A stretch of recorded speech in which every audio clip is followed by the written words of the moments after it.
Live from the Talking Joe Studios, it's Talking Joe.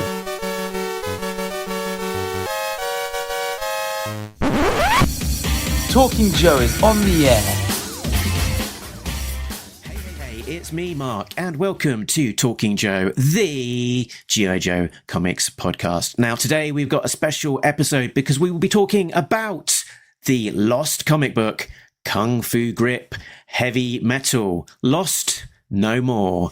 But I will not be talking about this comic on my own. As always, I will be joined by my co-host, is a real American Tim. It's Tim Finn. Here's my Kung Fu grip.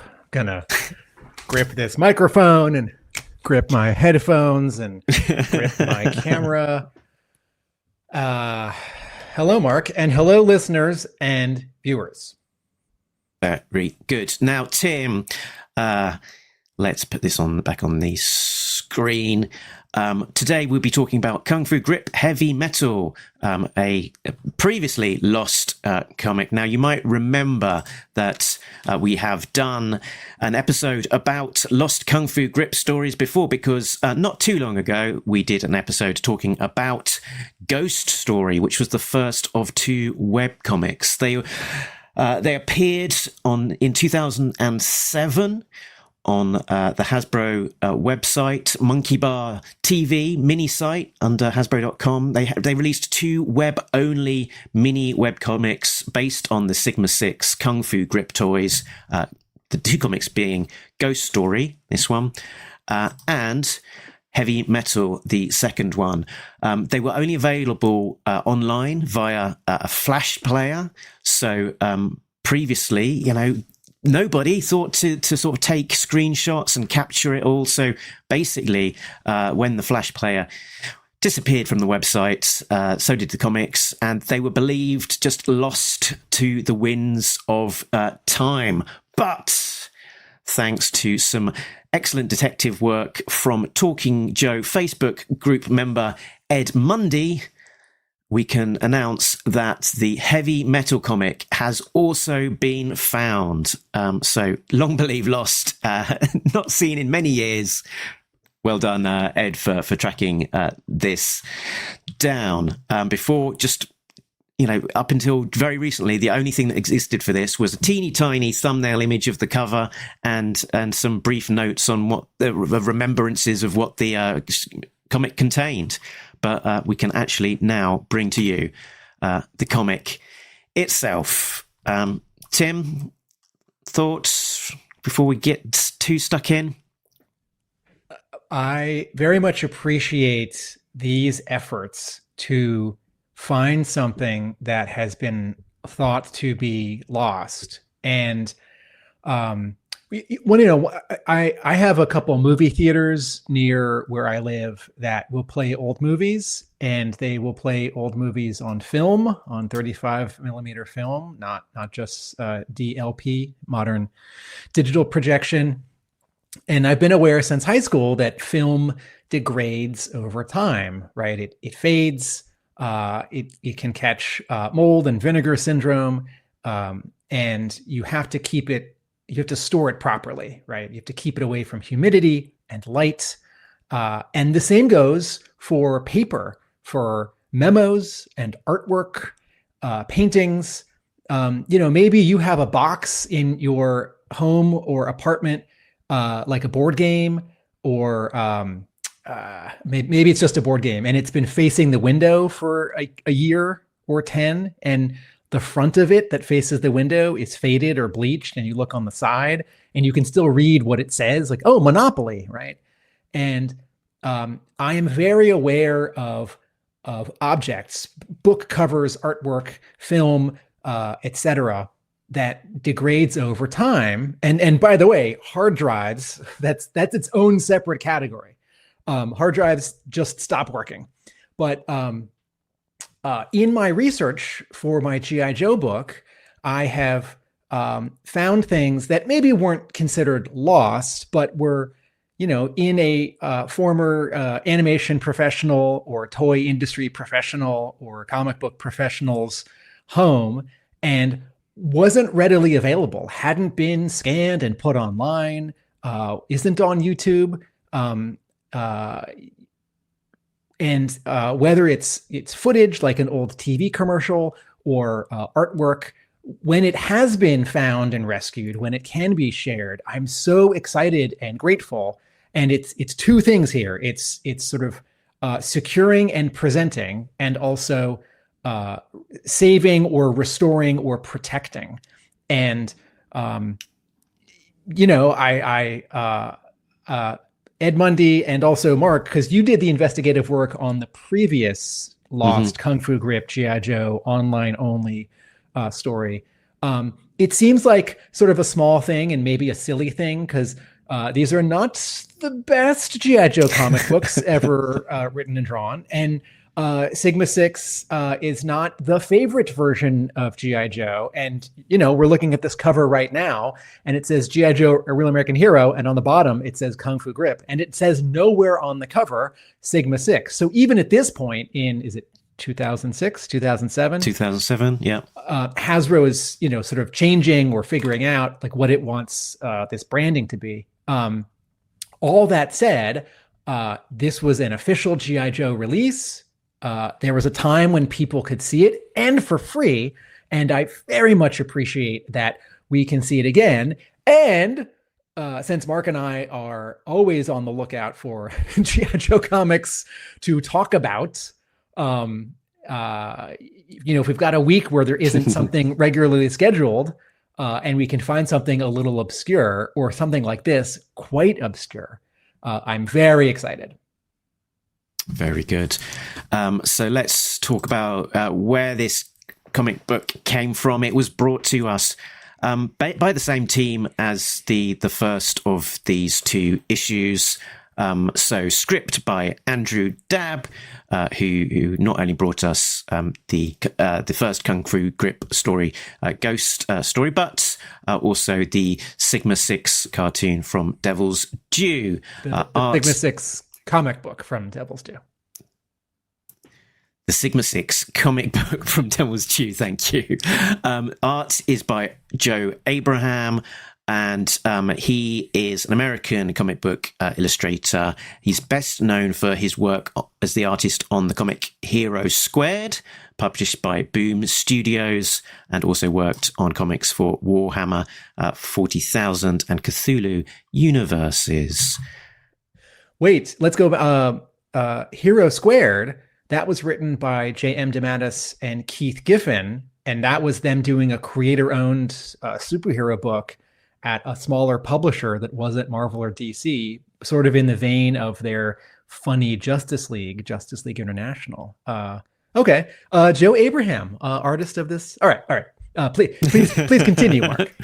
Yeah. Who would imagine, sort of a big team from the 80s doing a superhero project at Boom. Brought colors by Robbie Ruffolo, letters by Brian J. Cowley, graphic design Sean K. Dove, also of Devil's Due, edited by Brian Torney, cover pencils, let's click to the cover, by Ryan Odagwa, with colours by Sunder Raj. Sunder Raj also did colours for America's Elite, the first couple of issues. Stories and direction by Hasbro's Neal Hoffman and Aaron Archer. So I think basically identical credits to the previous Ghost story books. I imagine that they were created very much at the same sort of time. Should we get into the book, and then we can have a flick through and then talk about, where some of these designs and characters are coming from, maybe once we've had a look through. So we do have a preamble, so maybe I'll turn on my my echo and we can have an intro voiceover. What do you think? Should we talk about the cover? Oh yeah, we do that, don't we? Let's take a look at the cover. Singular. This is a very small cover gallery. Mm-hmm. Okay. G.I. Joe, a Real American Hero. It's the logo on top that you'd recognize from the movie poster.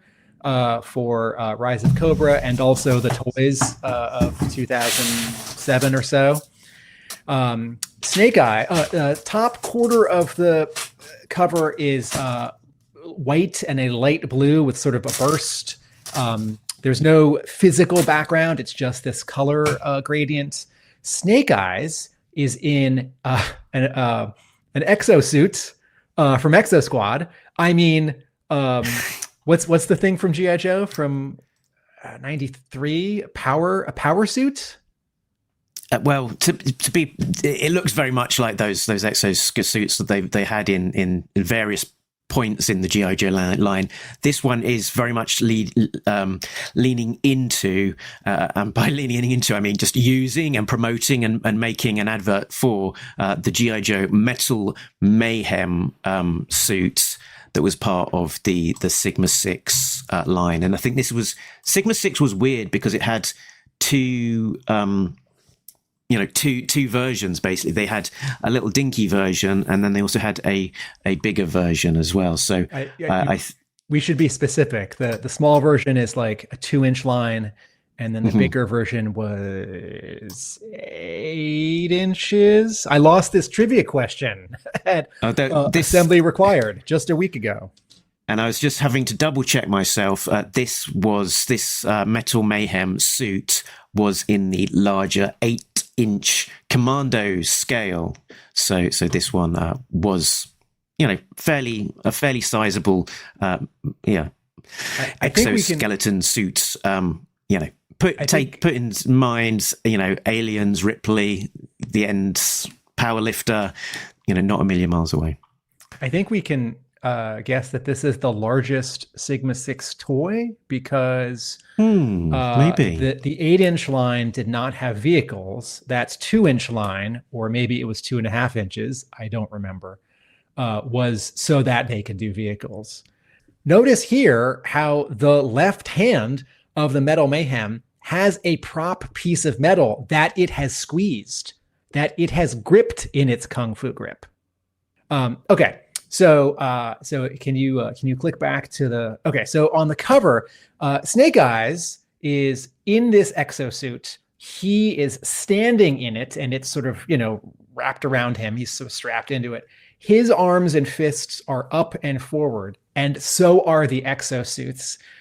It's sort of a gray-green. It's got two big, dark gray fists.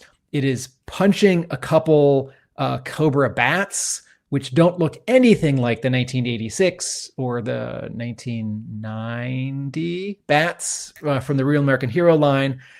They look sort of like Hordak's silver metal robots from He-Man and She-Ra, except much slimmer. They're just light gray, and they have red Cobra symbols on them. They look an awful lot like the Ninja Bat from the 2005 Sigma 6 line, to be very specific. Yes, they actually look like. This is what they are. I'm sort of describing this because I think for most people, Sigma 6 is not at all their sort of touch point for G.I. Joe. So when you say Cobra Bats, they just sort of look like gray silver stormtroopers from Star Wars. So Snake Eyes is sort of punching 1, 2, 3, 4 of these away. And then on the bottom left, Cobra Commander is also sort of reacting and sort of turning away, and both of his arms are up.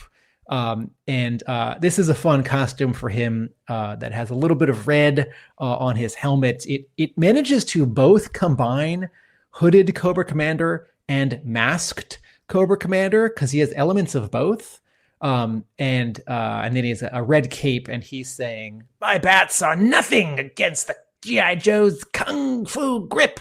And then on the bottom left is a big "Collect them all" yellow block font with the Kung Fu grip logo and insignia, Kung Fu grip in red letters with a fist, a human fist coming at you with some white stars and a yellow burst. And I have to say, I know I talked a lot about Kung Fu grip when we did our previous episode on this Sigma 6 Lost comic. Just a one-sentence refresher. In the 60s, G.I. Joe action figures. I'm holding my hand up to my camera. The hands were posed a certain way. And then in the 70s, the hands were redone with a different plastic. And the idea was that they could hold on to things. It wasn't really about martial arts or punching. It was about holding things. The word grip is central here. But in the advertising and in the popular culture, it just becomes about sort of battle and attack. And I just want to point out on this cover, Snake Eyes is punching. He's not holding anything. He's not holding on to anything. He's not gripping anything. And that's okay. But it's not called Kung Fu Punch or Kung Fu Attack or Kung Fu Hurl. It's called Kung Fu Grip. And I think we're just always getting it a little bit wrong. But that's it. And while we're talking about identifying these different characters on the front cover, the Cobra Commander specifically is a 2007 version of the Cobra Commander through the Sigma 6 Kung Fu Grip line. And this specific one is called Windfire Cobra Commander. So it's this sort of silvery battle armor with a red cape and sort of helmet with, as you say, almost like a cowl sort of sitting underneath the cape. So best of both worlds in terms of a battle look, but also a hooded look. And he seems to come with this sort of strange mini vehicle as well. So the mini vehicle looks sort of like if you only had 5 seconds to draw Serpentor's air chariot with a red marker, this is what you'd come up with. And then does he shoot these 3 discs? Does his arm spin? Because he's got this staff with like a little orange piece stuck to it. Yeah, I'm guessing that maybe the discs shoot out of that snake vehicle thing. I'm going to say here that I know the timeline doesn't work here because this is going forward in time, not backwards. But I will call Windfire Cobra Commander. It's sort of Cobra Commander in his Captain Phasma cosplay from the Star Wars sequel trilogy. It's a good Cobra Commander costume. There's no blue, and it's all silver. And he does look like a neat Cobra villain. He doesn't immediately announce himself as Cobra Commander, okay. There's a version of Cobra Commander in the IDW era of ARA where he's in this sort of battle armor when it's they're being invaded by Revanche and also the Joes and also Snake Eyes and Baroness, and he's in sort of battle armor thing, and it's not a million miles away from this look. Was this a Shannon Gallant invention for the comic, and it was not based on a toy? This was like 2015. I don't think so. Yeah. Okay.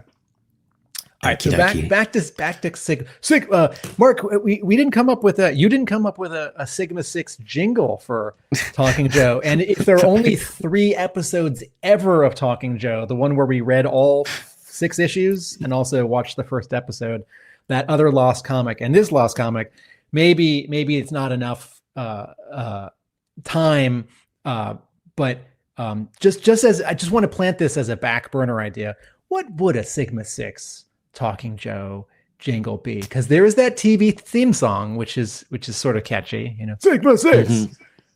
All right. Yeah, so, I think I just played that. I just played that when we did our 6-issue discussion because it doesn't get that much played that much outside of just regular airing. So cool. Right. Let's get into the blurb, shall we? And I'll turn on my voice effects. So this is underneath the credits on what would effectively be the inside front cover if this was a physical comic book.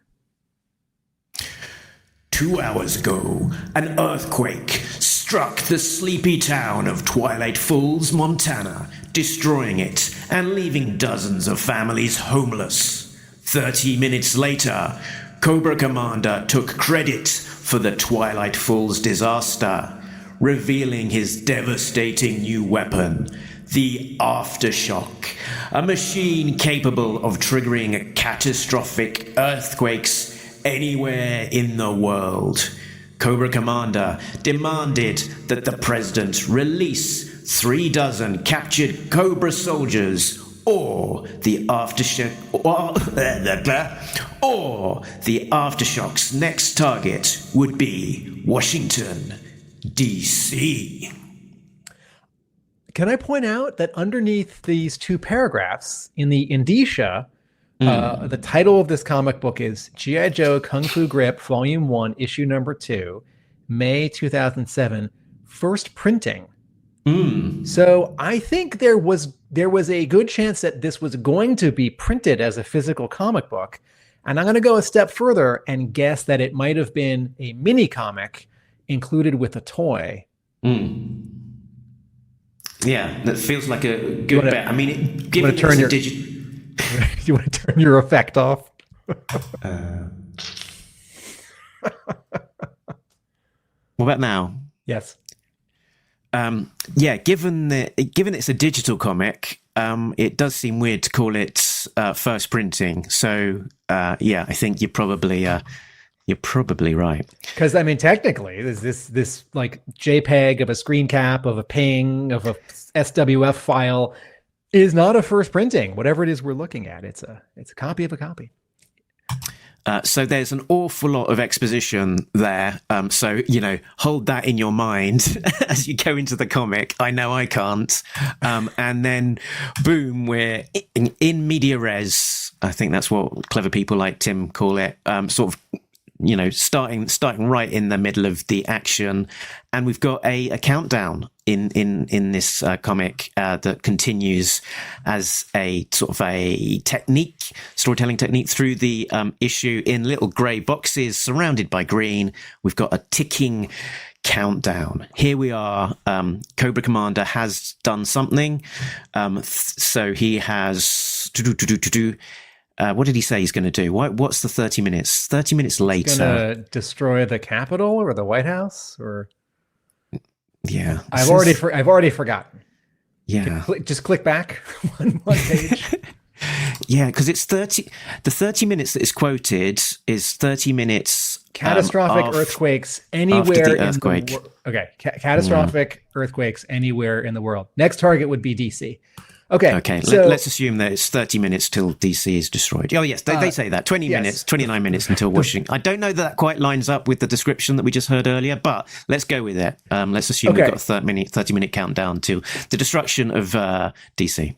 All right. So oftentimes when Mark and I talk about comics, we'll start with broad strokes or an overall reaction. This comic is so short, I don't know that we can do that without really getting into the details. The details are kind of the broad strokes of the comic. But I will say, we start with someone who I don't know who it is. When Mark sent me pictures of the toys that he researched are a part of this story, I realized that this is Flint. But I want to point out that the comic book does not identify this character. Snake Eyes, who's in this comic book, doesn't say his name. Cobra Commander, who talks to him and taunts him, doesn't say his name. He doesn't conspicuously name himself, and there's no caption. So that's a note from me, a storytelling note. But also, it doesn't look like any versions of Flint that I would recognize, because his hair is different and his colors are different and his costume is different. And I know that Sigma 6 was a big visual reinvention for a lot of characters. So sure, this can be Flint, but I sort of thought it was like a new character or Spirit or a new character. My other overall reaction to this is that the writer is Andrew Dabb, right? Mm-hmm. Okay, Andrew Dabb has a challenge here because he's got 6 pages to tell some story. I don't even want to say introduce some characters because that's kind of already been done in that 2-paragraph preamble. But he needs to sort of get you kids excited about these products, but also create some, drama and And also the bad guys have to be defeated. And also he has to show off some very specific toys because this is an advertisement. And that's really hard to do in 6 pages. And I think it's also hard to do when you've got these very sort of big and bulky and strange characters or accessories. Like there are Cobra bats, and then as we can see here on the first page, there are also Cobra bats with wings or jetpacks. And then Snake Eyes has this giant exosuit that he's wearing. And 2 comments about that. One, it's fun, but like big and hard to draw. And I don't mean like hard to draw technically. I mean, because it's a weird design. If you draw it from a certain angle, I might not know what I'm looking at. And 2, because Snake Eyes is in it, but never gets out of it, Snake Eyes doesn't do anything that's particularly Snake Eyes.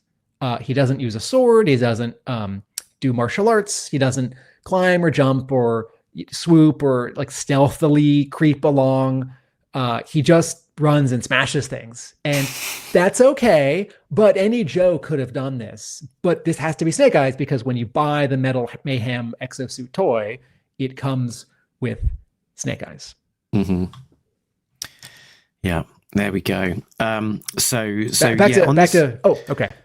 On this first page, there's a bunch of bats on there with wings, and I think this is a weird peculiarity of the Sigma 6 kind of line, that there was a little bit of crossover carryover between kind of what was going on in the 3 3/4 inch line and then into this bigger 8-inch line. And one of the main carries over was the use of these bats, which is version 16 of the bat, released in 2005 in the Bat Attack set. And they were ended up being used prominently in the Sigma 6 cartoon, alongside Overkill in this bat set, who didn't come in like an 8-inch version, but he was featured quite prominently as a character in the Sigma 6 cartoon as a sort of carryover from these 3 3/4 inch plans. I can add a sentence there. The sort of 3-year cycle that begins with Spy Troops and then continues with I'm blanking. What's the one after Spy Troops? Valor versus Venom. The 3rd year, there was a lot of development done for toys and for animation on Robot Rebellion, and the bats were going to take over, and that was dropped. But some of that did go into the Sigma 6 cartoon, and I think we're seeing it here in this 6-pack.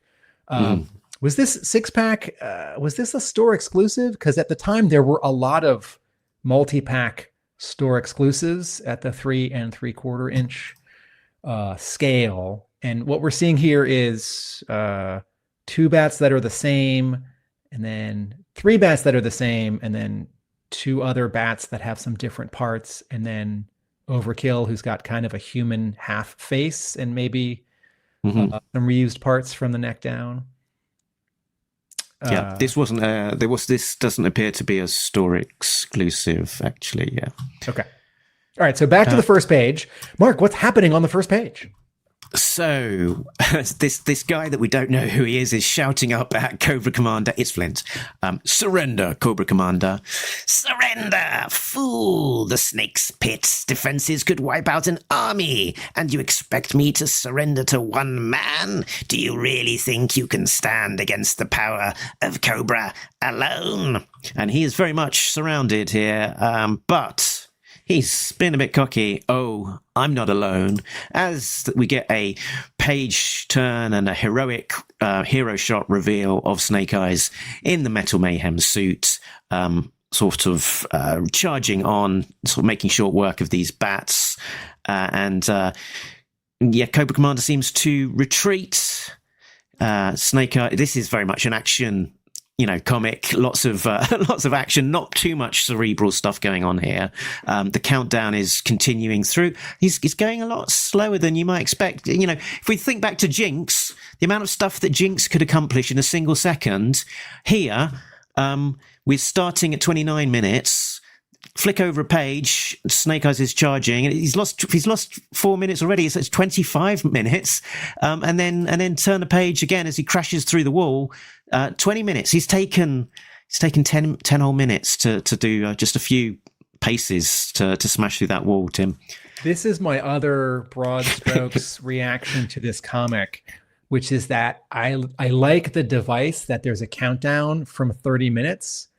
I don't think minutes was the correct denomination of time, or it should have been like 5 minutes. Like Cobra Commander is threatening in 30 minutes to destroy major world infrastructure with his earthquake machine, and the Joes have found him with 5 minutes to spare. I think this whole comic should take place over 5 minutes. And Mark's comparison there, folks, is from the G.I. Joe Silent Missions Jinx issue number 1 shot that came out in April of 2025 from Skybound. So yes, I was immediately aware of and distracted by, and therefore disappointed by, sort of from one panel to the next. Can you flick back one page? We're on page 2.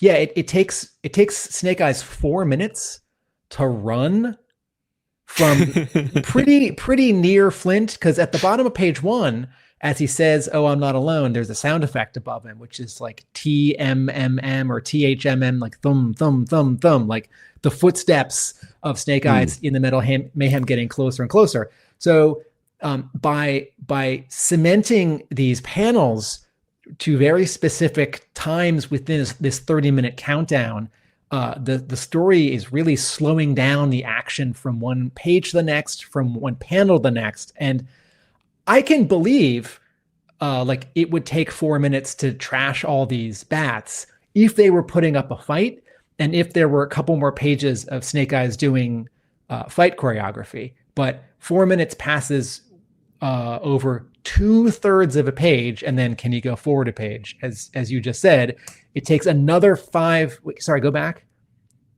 Okay, so at the 25 minutes, he's shooting the door into this Cobra base. By the way, we don't know where this Cobra base is. It's just sort of in the mountains, and there's some, I don't know, a couple trees in the background. All right, so the bottom of page 2, the caption says 25 minutes, and Snake Eyes is shooting the door. And then you turn the page, and it took 5 minutes for Snake Eyes to get like 10 feet further forward and to smash through a wall.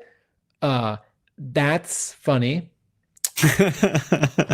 And then on the, go for it. He's sort of smashing his way through this corridor. It must be a massive corridor, because it takes him a further 3 minutes to progress down it. And I think he's putting out his arms and sort of smushing some sort of sentry guns that are on the side of the walls as he goes along. And then we're losing another 8 minutes over the course of the next page as he takes out some of these sort of ninja bats. It's a little bit muddy. We're seeing a lot of the same sort of browny, grey kind of green colours. So there's not a lot of pop apart from the explosions. And then can you go back a page? Okay. So on this third page, on the second panel, Flint is yelling "there," and he's pointing down the hallway. Oh, right. And it's very small, but I think that's Cobra Commander fleeing at the end of the hallway in a doorway, and in taking up sort of half the panel, we're behind Snake Eyes as he's in the Metal Mayhem running, and there's a whole bunch of smoke or dust, and it's sort of not clear to me if it's coming out of like exhaust ports on the back of the exosuit, or if it's sort of being kicked up from Snake Eyes like running, or if he just like stepped through all the debris that fell onto the ground that they smashed through the wall in the previous panel. So this panel, page 3, panel 2, this panel I find confusing for all those reasons. And then on top of it, it sort of looks like Flint is now on top of, he's like riding the top of the exosuit. But I also think maybe he's like standing on the ground and is just cropped with the exosuit in front of him. But if he's on it, I don't know why he did that, because in the previous panel, he's not on it. And the Mhm. next panel, he's not on it. Although it sort of looks like in the next panel, he just hops down. Oh, I know what's happening. In the next panel, page 3, panel 3, those sentry guns open fire for the first time. And he's in front of the exosuit, and Snake Eyes is sort of shielding him from all these higher up left and right zaps. So that's a nice sort of story beat, but it's hard to read visually because of how cluttered the art gets when anyone is standing in front of the exosuit. And also, I'm sorry, I don't think the color is great for this story. There's a lot of really subtle gradients. There's a lot of light sources, like every light in the ceiling and every laser blast and every explosion has like a glow halo. And as Mark said, everything is like a version of gray in this story. There's the walls, there's Cobra Commander's suit, there's the bats, the exo suit, although that's a dark green, gray, even some of Flint. And so this story could benefit from color that's more distinct. Okay, so on page 4, Mark, you were explaining that we've got another sort of time lag and jump. Yeah, so they're making way this down what must be, very big corridor, sort of smashing, more sort of booby traps, devices as they're going along. They get to kind of the end of level boss, which is this sort of giant robot cobra snake thing. Can we go to the previous panel? The panel that says 11 minutes. What is happening? Okay. What is happening in this panel? I think Snake Eyes is sort of jumping and I think that is a kick. I think that is one of the legs coming out towards us, the reader, kicking like a sort of sentry gun on the wall. Yeah. Okay. I see both fists up in the air, and I think I see his right foot, which is sort of retracted. Okay. And then, we're looking at the bottom of his left foot, which is aiming at us, having just smashed. Yeah, this is a little hard to follow.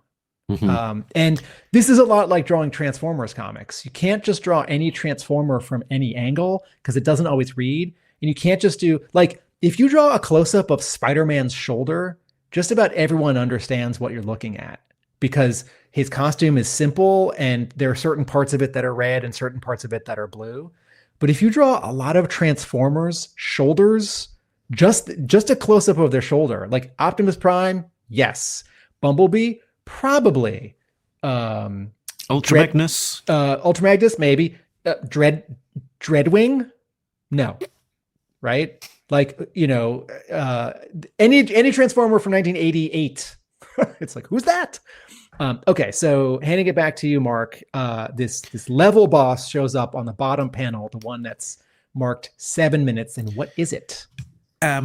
Well, 3 minutes later, at 4 minutes, it strikes. This giant robotic articulated snake jumps and all of that tension built up over those previous 3 minutes comes to naught as it strikes. It gets punched in the head and then shot in the head and gets defeated pretty quickly. But Cobra Commander declares that you're too late as they sort of smash through a wall into a gigantic cave thing. Okay. Which before we focus on this panel where Cobra Commander says you're too late, can we talk about the 3 panels of battle between the Metal Mayhem, the G.I. Joe mech suit, and this segmented robot giant King Cobra? It's a fun design. It feels actually a lot like the 1983 and 1984 animated episodes. It feels like it sort of wandered out of some very early Sunbow episodes. Like, there's the glowing like 8-bit or like 4-bit cobras that was it Duke and Snake Eyes and Roadblock and Honolulu fight in the first miniseries, second miniseries, I forget, second miniseries, and but also There's that thing. Oh, right. Well. And then there's the Cobra robot from the third miniseries from the Pyramid of Darkness, which did get a toy in that Super 7 reaction box set from the City of the Dead just last year, I think. But these 3 panels, notice how much clearer they are, because there's a big contrast between the 2 fighters, Joe Robot, Co-Robot. One is green, one is red, and the background. The background is all like light yellows and oranges with a bunch of directional speed lines. And sometimes I would say, like, no, show me where the background is. I want to see where the fight is happening. Draw the background. But here, it's a lot clearer what's happening than on the previous page or two when this exosuit is running through the hallway, and sort of colors all become similar. And okay. So Cobra Commander says, "You're too late." So Mark, what else do we see in this giant cavern besides Cobra Commander? So there's these sort of giant drills. Is there like maybe 3 of them coming down from the top of the panel into the rock? And if we paid a lot of attention to the beginning of the intro, all of that big scroll of text, we'll remember that this must be Cobra's devastating new weapon, the Aftershock, a machine capable of triggering catastrophic earthquakes anywhere in the world. Although presumably the biggest bit of the earthquake is probably where the machine is. Also,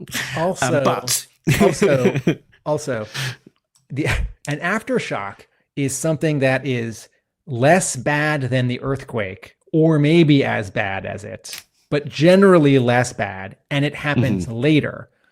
So would you call the earthquake machine the aftershock? I kind of feel like you just call it the earthquake machine, because it's sort of like, there's already been a toy called the Earthquake. That's right. There's a Cobra construction vehicle from 1991, I think, called the Earthquake. But just in terms of like, it's like it's sort of like after the day after your birthday, when someone's like, "Happy day after your birthday," right? Like, I actually don't think this is the best name for this vehicle, for this accessory. Okay, what else are we seeing in this panel, Mark? Did I spot Mole Man in the background? Or maybe not. There's a bunch of these ninja bats sort of coming in for the attack against Flint and this green sort of back of the exosuit thing. And Cobra Commander is climbing dome. Yeah, he's protected by a glowing translucent energy dome. So I don't think any of those stalactites that might fall are going to hurt him. But it looks like he's climbing into a box, a cube. It's like he's like flipped the top lid and he's climbing into a little like a bunker, or maybe it's a ladder that goes even deeper. I don't know. It might be the controls of it, because in the next panel he's escaping out of that glowing dome thing onto a rocket. On some train tracks, sort of train track thing. Maybe that's like the launching track for his getaway vehicle. All right, I appreciate that Cobra Commander, that Andrew Dabb adds this sort of one panel's worth of work for Cobra Commander to do, that he can't just run over to his escape rocket, which is on a very short railroad tracks, which goes straight and then angles upward towards a hatch, which launches him out of this cave and out into the open air. I think we're not really underground. I think we're sort of now in a mountain. I appreciate that Cobra Commander can't just run over to his escape craft and push a button and launch forward on his railroad tracks and then up and out of the cavern. But it is a lot of additional information that has to be imparted in, just one panel and in a very, very short story. And again, sort of, if Cobra Commander is in this translucent dome, isn't isn't that sort of protection enough? Like he could just say like, I'm going to make the earthquake machine destroy all the capitals of the world. Maybe, because he does protected by my dome. Because after all, he says that in that the aftershocks activation codes have been entered, and the machine's controls. Do his voice. The aftershocks activation codes have been entered, and the machine's controls are under a protected. Oh, sorry. And the machine's controls are under protected. And the machine's controls are protected under a dome of diamantium, the hardest material on Earth, much harder than vibranium or adamantium. In a matter of moments, your pathetic capital will be no more. Yeah. I would just like to thank Andrew Dabb and the editors of this comic for getting capital spelled correctly, because I remember when I was in grade school, I went to school in Washington, D.C., and once or twice a teacher would point out that a capital city is spelled with an A, and the Capitol building where Congress meets is spelled with an O. And this one is correct. Okay, so Cobra Commander has run away from his protective energy dome, and there's a sound effect for that door closing shut after him. And then he's climbing into his rocket. Actually, you know what his escape vehicle looks like? It looks like the vehicle from episode 4 of the Transformers Transport to Oblivion. It looks like the little rocket pod that goes into the space bridge that the Decepticons send like Bumblebee and Spike in, going down that ravine into the actual space bridge. Okay. And then, so Flint and Snake Eyes in the Metal Mayhem are too late. Cobra Commander does escape. He gets away. He blasts off through this hole in the sort of ceiling of the cavern. And once again, we've got one of these weird sort of time jumps where the one panel on this page, we've got 2 minutes to go, and Flint and Snake Eyes are seeing Cobra Commander get away. And then the next panel, we've got 1 minute to go. And seemingly all that has happened is Snake Eyes and Flint have turned around and run 2 steps.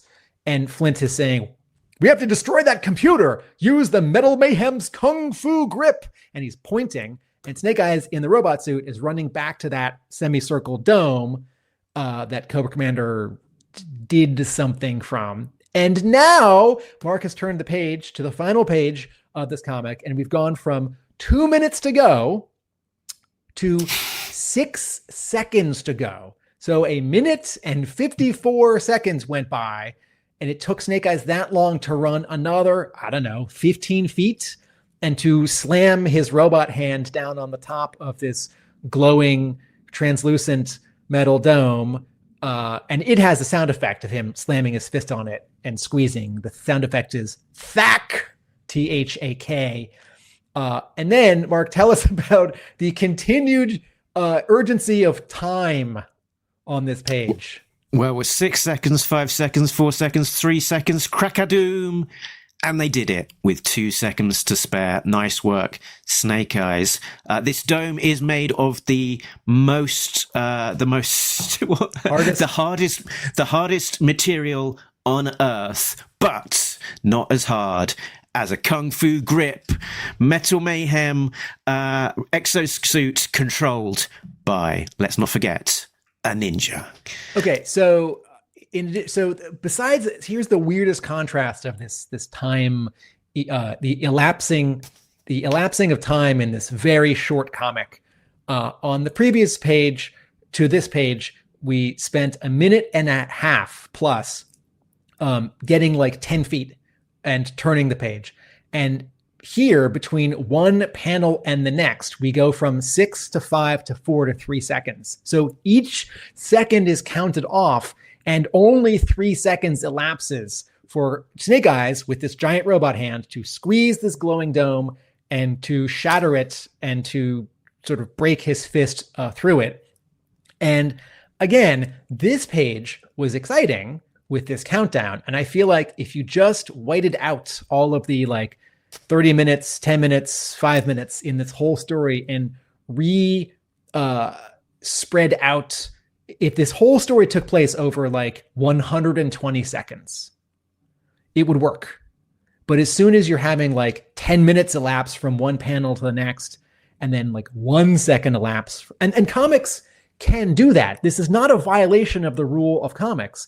It's just inconsistent to the logic, because my brain sees someone running and sees someone fighting and thinks that doesn't take as long as it's telling me it did. Look, Snake Eyes does get out of the exosuit. I was wrong. Second last panel, Flint says, and Flint's looking at his watch. Can you zoom in on that? Flint says, we did it. And with 2 seconds to spare. Nice work. Oh, there's no comma after work. Oh, this is direct address, comma, Mark, and comma, and direct address demands commas. So I'm just going to add a comma here. And with 2 seconds to spare, comma, that should be a period. Spare, period. Nice work, comma, Snake Eyes. And I will assume that with Snake Eyes' hands that we don't see because they're cropped, one of them is giving him a thumbs up. I'll just assume that.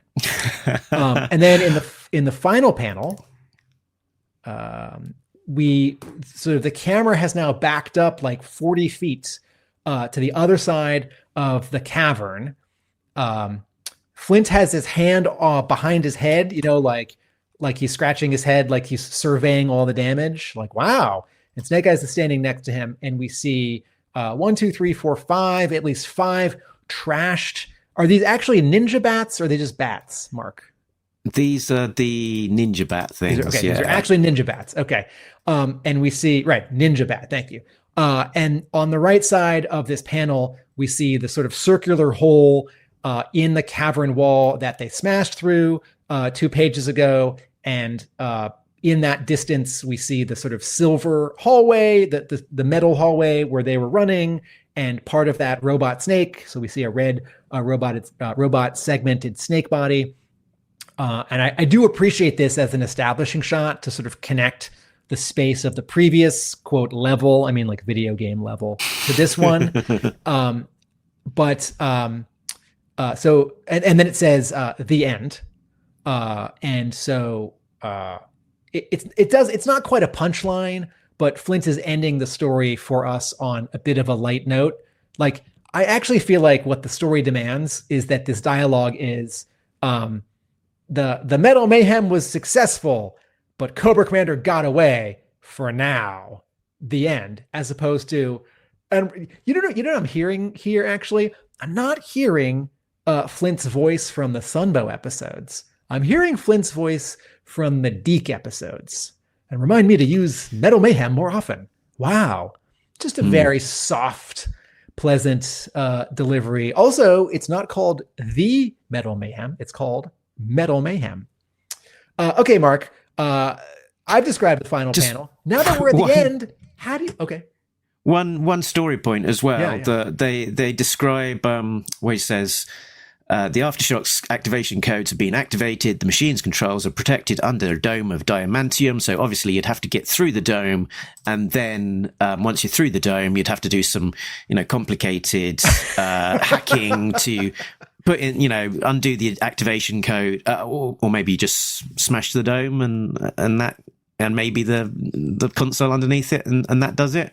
It's a little unclear this is a good point, Mark. Thank you. It's a little unclear in the third to last panel of the entire comic book if Snake Eyes is just smashing the dome, and does it crack into pieces like an empty, like a hollow eggshell, or does it sort of evaporate because it was an energy dome? If he's just breaking the dome, or is he also smashing through it and then smashing the console? And I'm a little unclear on the colors on this third to last panel, because I'm seeing the sort of glowing light blue of the dome in pieces, but also I'm seeing a lot of what looks like the ground as like big chunks of concrete or like metal headquarters deck plating. But all the other panels on this page show the ground to be like brown rock and dirt. So I'm gonna call the third to last panel here confusing because of maybe a color error, and also, as Mark points out, slightly a missing story point. Wouldn't you want to push a button like deactivate as opposed to button? Okay, but hey, good news, everyone. Going back to the top panel on this going back to the top panel on this last page, Snake Eyes is gripping the dome with his robot fist. He is using Kung Fu grip. He's not using Kung Fu punch or Kung Fu swing or Kung Fu spin or Kung Fu point. He is gripping. And also, I forgot this. I missed this when I was reading it. Those 3 giant vertical drills that you pointed out a page or 2 back when we first get into this final boss fight cavern, in this page, on the final page, they are spinning on that top panel. And then stop spinning once the dome is destroyed. Yes. Okay, so Mark, now that we've gotten to the end, how do you feel about the end? Well, it's not the greatest work of comics literature ever, but against the relatively low bar of toy pack-in comics, it's not too bad, because generally that's a relatively low bar. So it's it's quite action packed. It's very much featuring a certain set of characters, aka toys, and why not? If I'm probably us reading this, what is it, 2007, 20 years on almost, and not being about 6 years old, we're probably a little bit out of time, a bit out of context, not having the toys to play with, maybe not quite the target audience. It's a joy that we're able to sort of track this down and find it, and it didn't get lost to time, but at the same time, would I be in a hurry to reread this one? Maybe not. And then a similar review for me. If this was a printed edition that I could hand to someone and say, "Oh, read this," or order it for my store and try and sell it to customers or G.I. Joe customers, how many would I order and how hard would I push it? Well, I guess if you combine it with the other one, anyway. That is an interesting comparison. Not sort of comparing it to all other G.I. Joe comics, but comparing it to toy pack-in comics, right? He-Man and the Masters of the Universe. When I was a kid, those pack-in comics were really exciting, particularly the one that comes with He-Man with his origin, which has text and not word balloons. There were 7 G.I. Joe pack-in comics. There were the 3 for Starduster that came with the Action Stars serial, and then what was the year? Was it 1992? Near the end of the Real American Hero line, there were 4 different mini comics, all co-written by Larry Hama. Maybe I'm describing a future episode of Talking Joe, folks.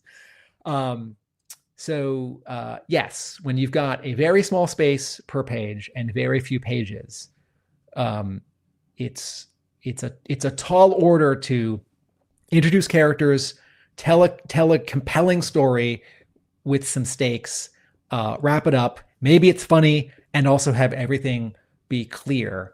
And certainly having like more complicated character designs is going to make that harder.